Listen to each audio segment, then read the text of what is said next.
అసలే కొండ ప్రాంతం, వాహనాలు వెళ్లలేని దారులు.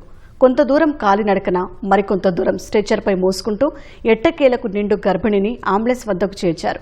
కానీ ఆసుపత్రికి వెళ్లే మార్గంలో అంబులెన్స్లోనే మహిళ ప్రసవించింది.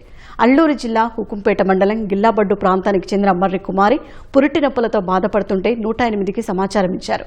అండిభా నుంచి రహదారి సరిగ్గా లేక అంబులెన్స్ను మార్గమధ్యలో నిలిపివేశారు. అక్కడి నుంచి కిలోమీటర్ దూరం వరకు కుటుంబ సభ్యులు కుమారుని మోసుకొచ్చారు.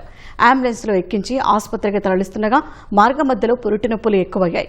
వెంటనే స్పందించిన అంబులెన్స్ టెక్నీషియన్ మన్మథరావు ఆశా కార్యకర్త సాయంతో ప్రసవం చేశారు. తర్వాత తల్లి బిడ్డను క్షేమంగా హుకుంపేట ఆసుపత్రికి తరలించారు. తల్లి బిడ్డ ఆరోగ్య పరిస్థితి బాగుందని వైద్యులు తెలపడంతో కుమారి కుటుంబ సభ్యులు సంతోషం వ్యక్తం చేశారు. మా ఊరి పరిస్థితి అయితే రోడ్డు పరిస్థితి అసలు బాగాలేదు. ఏ వెహికల్స్ కూడా కూర్చొని వెళ్ళడం చాలా కష్టం.